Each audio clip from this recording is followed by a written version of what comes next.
j'espère que yéen ñëpp yéen ci jàmm tey nag bëggoon naa ñu waxtaan ñu def benn waxtaan bu ndaw rek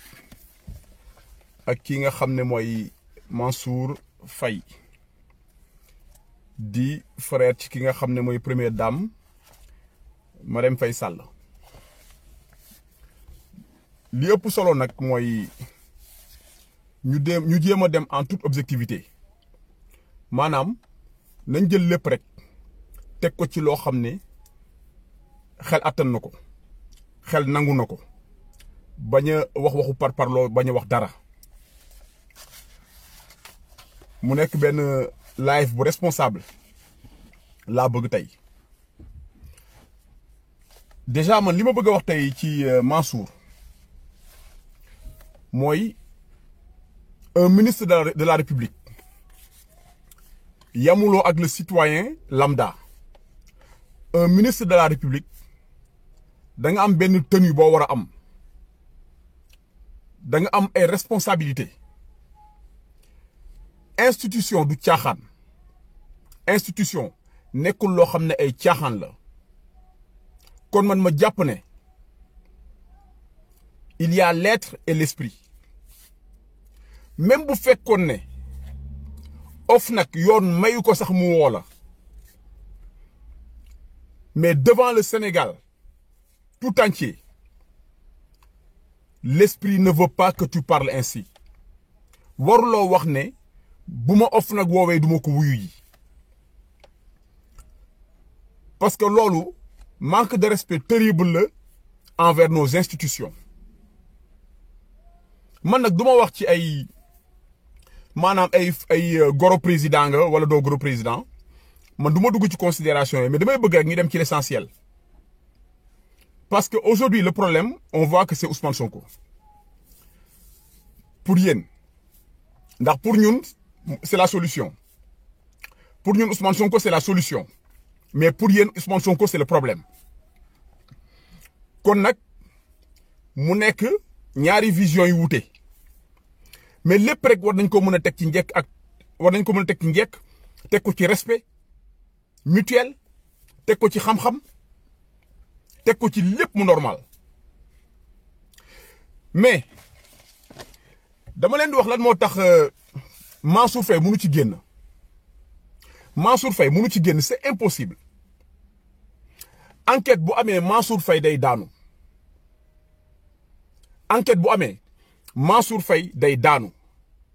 Mansour mënu ci génn c'est impossible lu tax parce que contrat bi nga xam ne Mansour Faye jox na ko Diop Sy contrat bi nga xam ne Mansour Faye jox na ko Diop Sy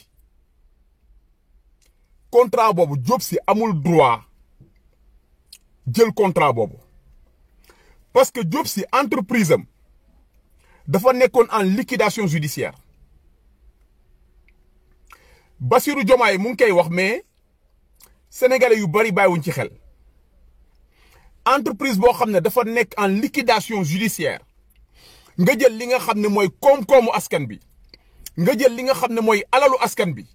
nga daal di koy jox Diop Sy ci ay caaxaan ci ay njunjaaj non enquête bu amee Mansour du ci génn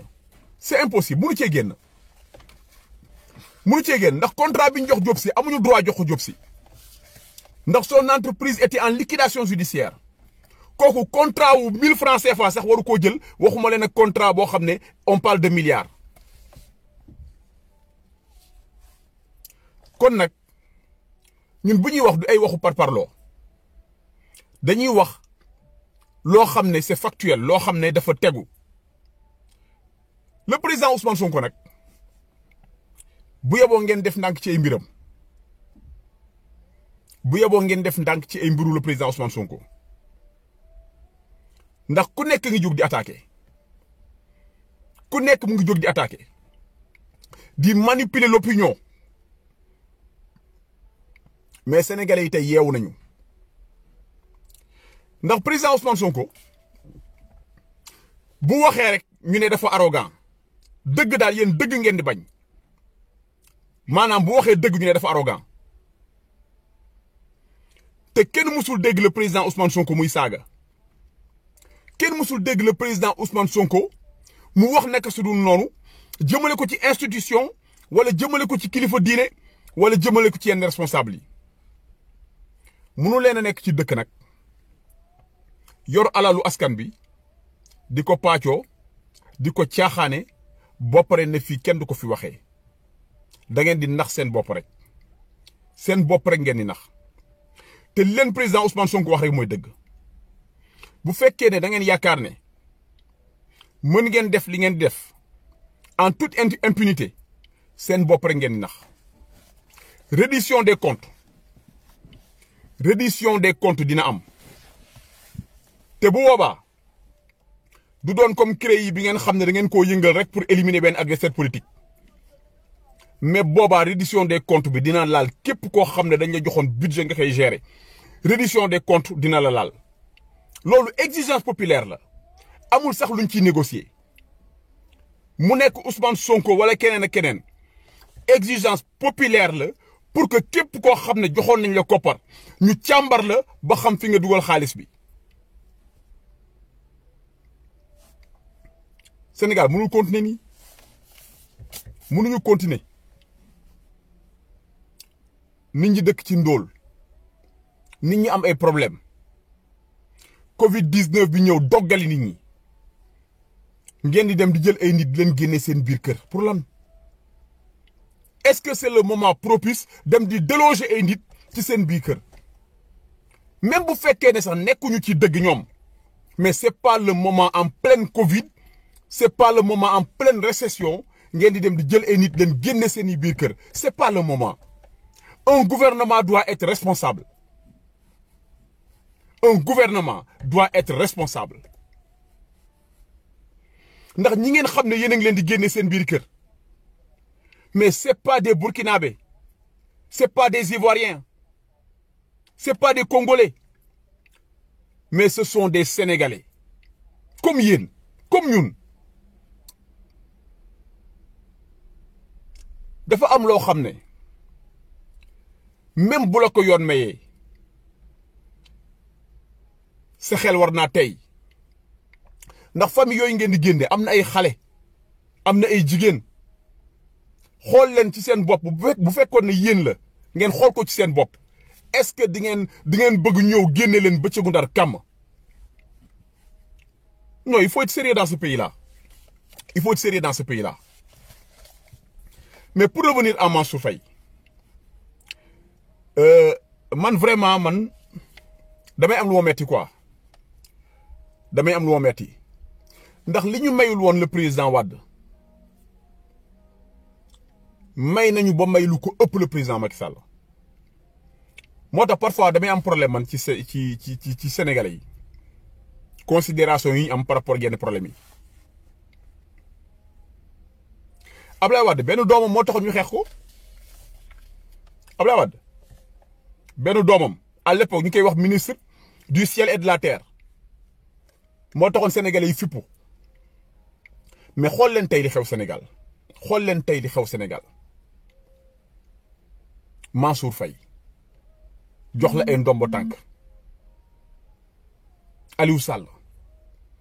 joxoon la caisse de dépôt et de consignation par décret présidentiel jël Omer moom moo takk yaayu Marème Faye Sall ñu jël ko nommé ko PCA Petrosen c'est-à-dire tu as toute la famille Faye Sall képp kuñ ci mën a caser rek ñu caser la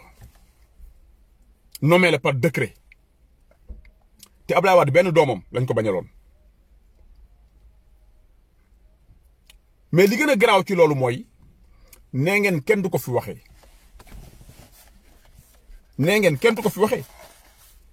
non mais il faut que ñu wax ko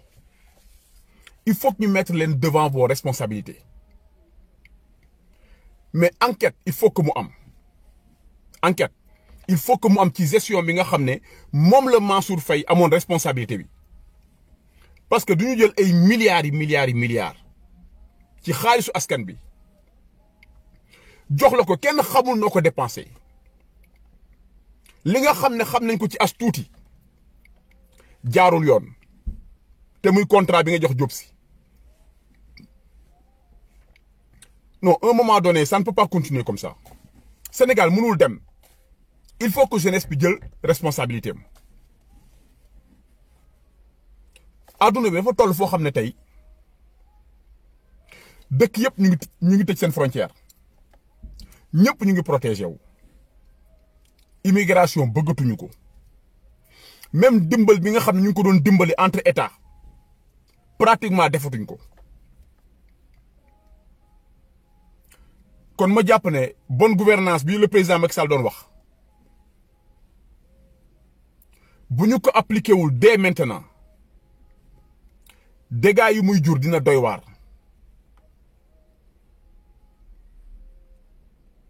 dégâts yi muy jur non dina doy waar te sénégalais ñoo ci loru ndax le président Ousmane Sonko revenons sur le président Ousmane Sonko nee nga le président Ousmane Sonko dafa ñëwoon pour jéem a gis le président Macky Sall en 2014 wala 2013 ainsi de suite mais sincèrement monsieur Faye ñun du foofu lañ lay xaar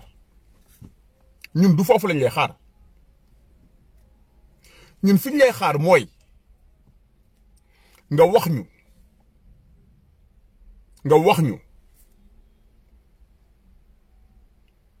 nan nga dépenser xaalis bi nga xam ne xaalisu sénégalais yi la ñu jox la ko nga wax ñu nan nga ko dépenser question lañ la poser donc bu fekkee ne yow mënoo ñu andil ay firnde bu fekkee ne en toute responsabilité yow mënoo andi ay firnde mais ngalawaay bul divertir sénégalais yi naan leen ay ñaanoon na mu audience rek ñëwoon na sama bureau ñëwoon non mais mais ça nous fout au pôle Nord ñun c'est pas ça qui nous intéresse ñun le président Ousmane Sonko xam nañ ko le président Ousmane Sonko bu ngeen amoon ci moom dara kon génn na yàgg na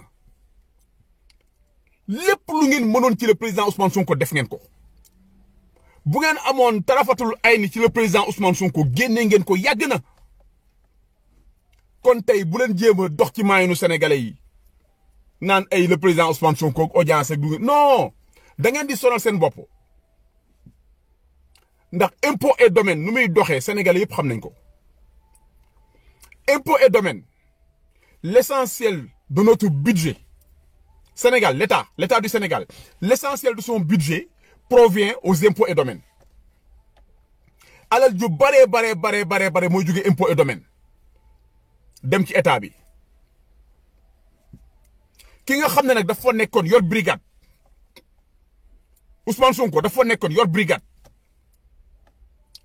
di contrôler les plus grandes entreprises yi nga xam ne ñu ngi Sénégal di exercer pendant 15 ans taxaw ne leen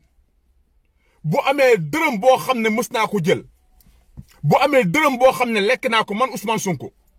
bu dee am na nit wala entreprise wala particulier ku mu mënta doon ne Ousmane Sonko jox nañ ko 1 franc wala 2 francs nee na nañ ko wax benn kër laa am ku ma xamal beneen terrain nga wax ko ngeen jéem lu ne yéeg wàcc dugg génn gisu leen dara kon tey bu ngeen taxawee fii bëgg ñoo divertir naan Ousmane Sonko dafa sàkk woon gis le président Macky Sall mais à l'époque c'était normal même loolu bu amoon c'est normal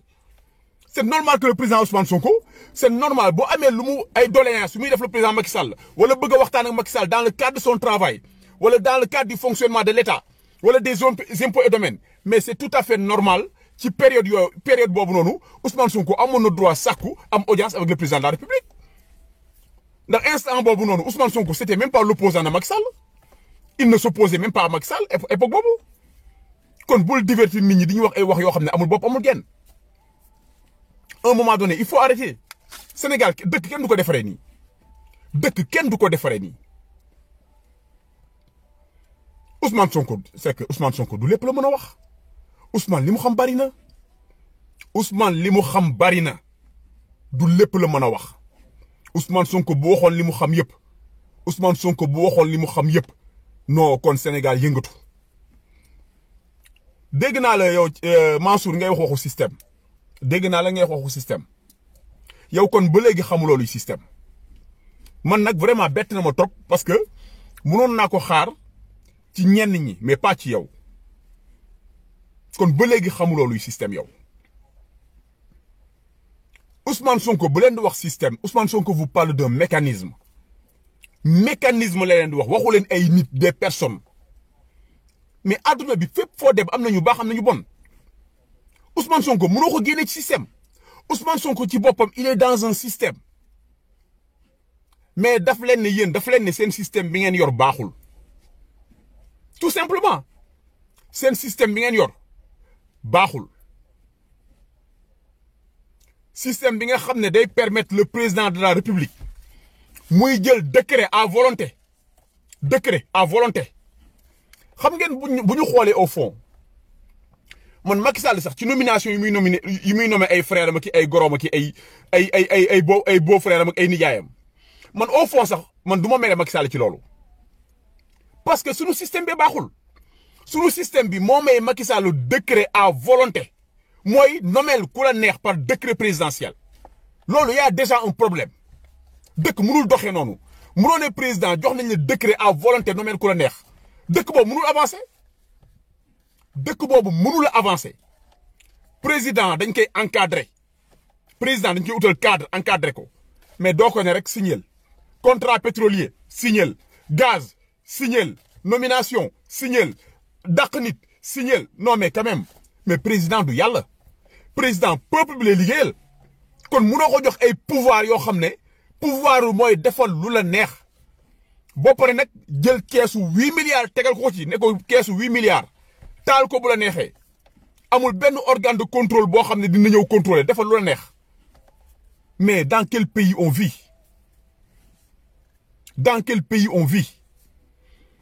man nag li ma gën a metti mooy Sénégal yàgg na am ay boroom xam-xam Sénégal dëkku boroom xam-xam la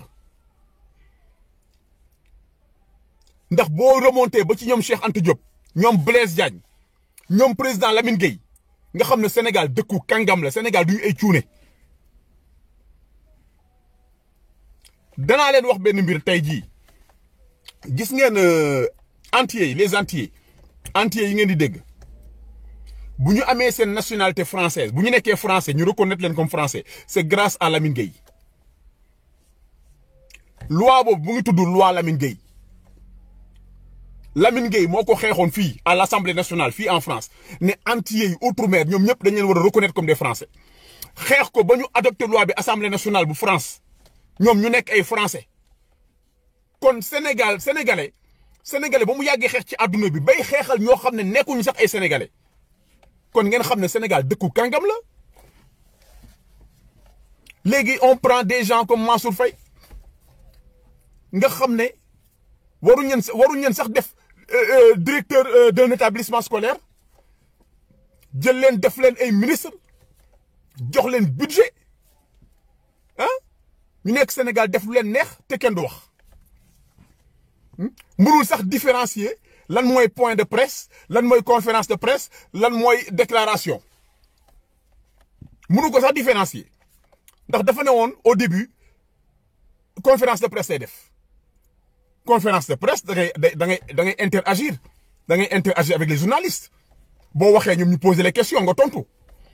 mais comme bëggul woon ñu poser ko question mu ne léegi defatul conférence de presse léegi moom kii lay def déclaration mais yenn médias yi boo leen waxoon ne déclaration ngay def mais duñ fa ñëw yenn médias yu sérieux yi ay médias yu sérieux boo leen waxoon ne déclaration ngay def duñ fa ñëw parce que ñoom bu ñuy déplacé wu di ñëw c'est pour interagir mun a poser ay questions nga andi leen ay leeral ci yenn yi mais mel ni ku yor sa géttu xar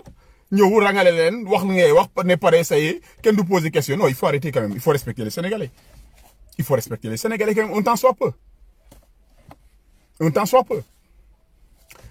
le président Ousmane Sonko nag di ngeen ko bàyyi parce que saa yi leen ko attaqué gàcce rek ngeen ciy jëlee saa yi ngeen attaqué le président Ousmane Sonko gàcce rek ngeen ciy jëlee musu leen ko attaqué am dam kon war ngeen toogaat ngeen xool seen bopp nit koo xam ne musu leen ko attaqué am dam saa yu ngeen ko attaqué gàcc ngeen ciy jëlee kon war ngeen toog ngeen xoolaat nee naa leen Pastef bokkul ak parti yi nga xam ne maîtriser wuñ seen i dossier bu ñu ñëw ci ay plateau télé wala assemblée nationale du ñu réviser xam nañu ñaan réviser duñu ko def Pastef c'est un parti sérieux parti boo xam ne dossier bu ñëw dañ koy càmbar bu dee dossier boo xam ne c'est sur l'économie am na ay experts en économie yoo xam ne ñu ngi Pastef ñu jox leen ko ne leen lii seen wàll la ñoo ñu jël dossier bi càmbar ko xool ko lire dossier bi entre les lignes ba maîtriser dossier bi teg ko ci table bi bu dee agriculture waxi noppi bu dee élevage waxi noppi bu dee géopolitique waxi noppi Pastef dañuy liggéey nekkuñu di nax sénégalais yi nekkuñu di caaxaan te am na loo xam ne il faut que sénégalais yi bàyyi ci xel ndax le président Ousmane Sonko dëgg la ku jub la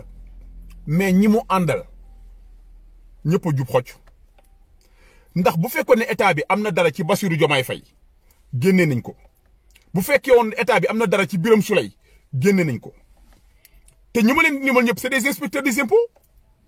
ay inspecteurs impôts la ñu nekku ci ay places yoo xam ne on parle de waaye ay pots de vin yoo xam ne mais on parle de millions ci ay pots de vin ñooñu mosuñoo laal 1 centime bu ñu ko laaloon kon génne nañ seen boot yàgg na kon ngeen gis ne le président Ousmane Sonko il est bien encadré ndax moom ak ñi mel ni moom ñoo ko wër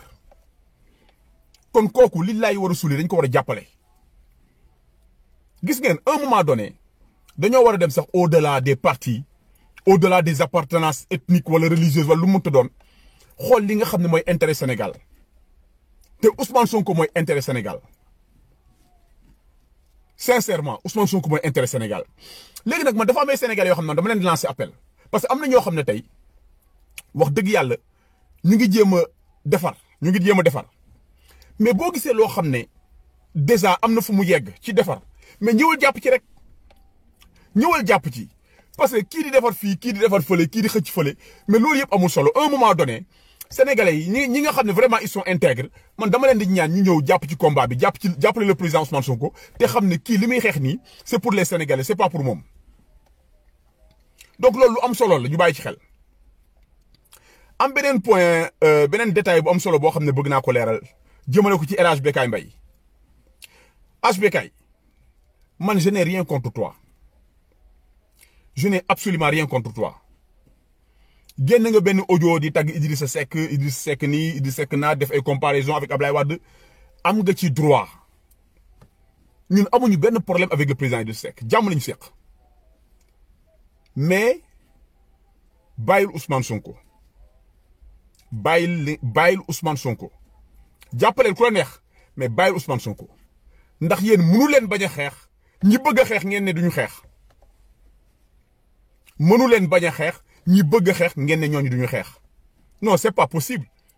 donc Hadj Bécaye Mbaye ñu man li ma lay ñaan vraiment en tant que entre frères mooy nga bàyyi le président Ousmane Sonko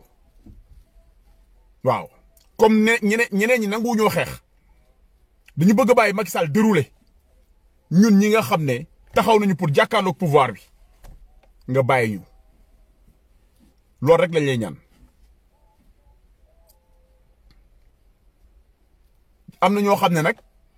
man ñooñu du ma wax seen wax parce que man dama jàpp ne ñooñu wax ci ñoom régression la da ngay sax ridicule di wax ci yenn doomu aadama yi da ngay sax ridicule moo tax am na ñoo xam ne du ma wax ci ñoom parce que considéré wu ma leen sax comme ay nit kon ñooñu du ma wax ci ñoom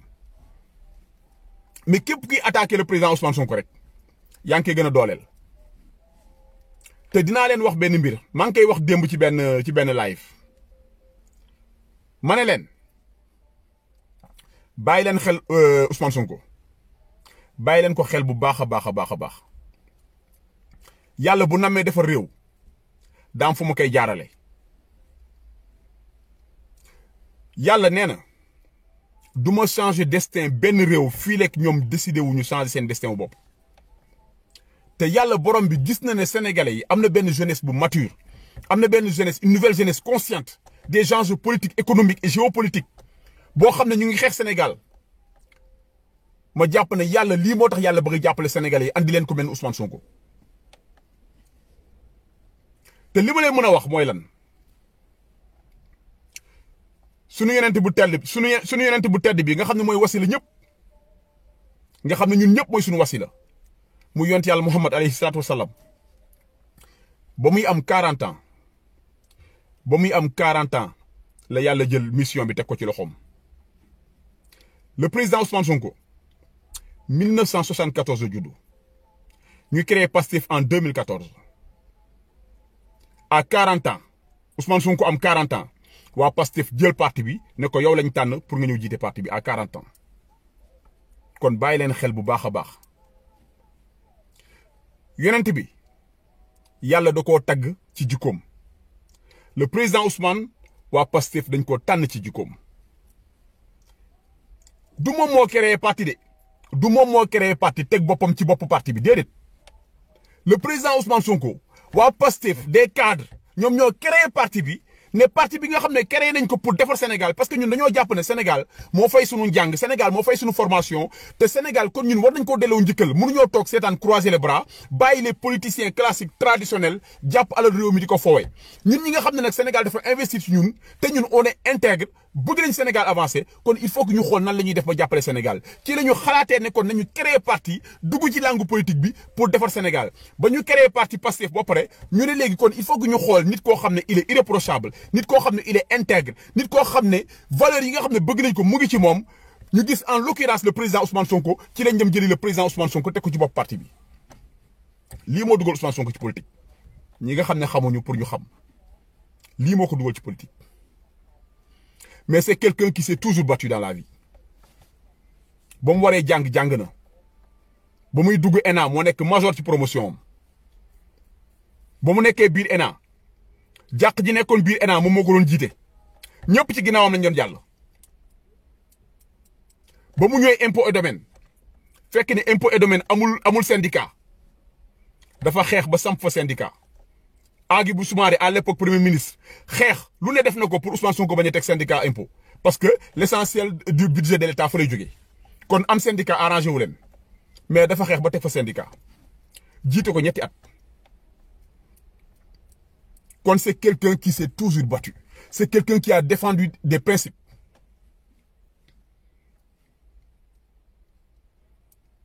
nañ leen bàyyi xel ci xam ne àdduna dara. te Abdoulaye Wade nekkoon na fi yor police yor gendarmerie yor armée yor lépp ana mu tey donc Macky Sall yi daf fiy jóge rek yàgg Macky Sall daf fiy jóge kon yéen ñi nga xam ne yéen a ànd ak Macky Sall sóoraale leen ëllëg te lépp lu ngeen def na ngeen ko def ngeen sóoraale ëllëg te xam ne yàgg Macky Sall daf fiy jóge peu importe ku mën a toog après. Mais le président Macky Sall daf fiy jógee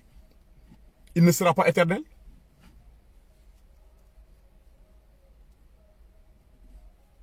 kon dafa am yoo xam ne jaru ko Ousmane Sonko li mu fi wax yëpp kenn mësu ko dindi amul lu président Ousmane Sonko mës a wax ñu dindi ko amul lépp lu mu leen wax